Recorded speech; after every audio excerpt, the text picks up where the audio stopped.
Hi, today we are going to discuss a very common supine anteroposterior thrust manipulation for upper, middle and lower thoracic spine.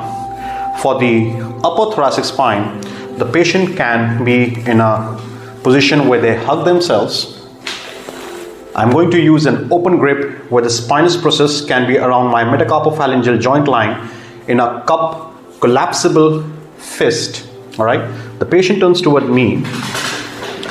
I would like to contact the T1 to T3 spinous process and cup my hand and place it around my metacarpophalangeal joint line.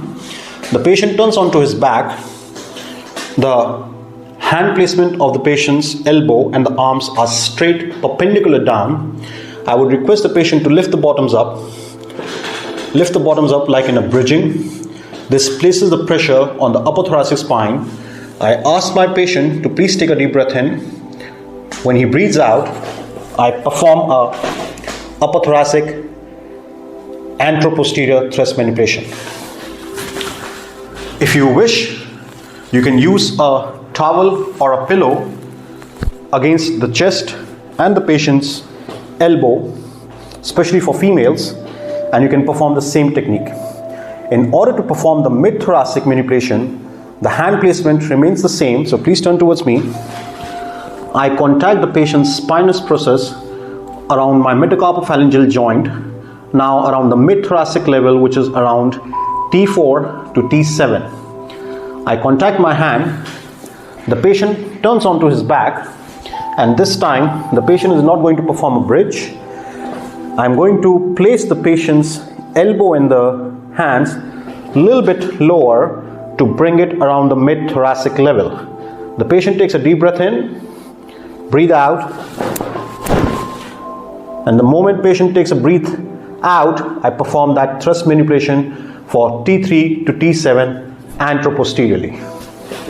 If you wish to perform the thrust manipulation for lower thoracic spine, T7 to T12, the patient is in a supine position in a hugging manner.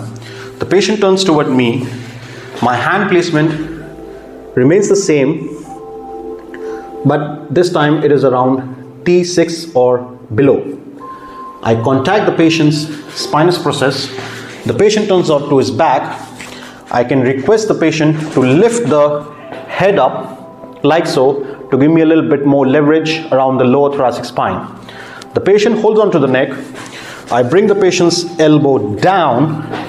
I bring the patient's elbow down to T6, T8 level, and I ask the patient to take a deep breath in and breathe out, and I perform a thrust manipulation for lower thoracic spine. Please make sure to rule out all the contraindication before you perform this thrust manipulation. Thank you. For more evidence-based techniques and videos, please subscribe.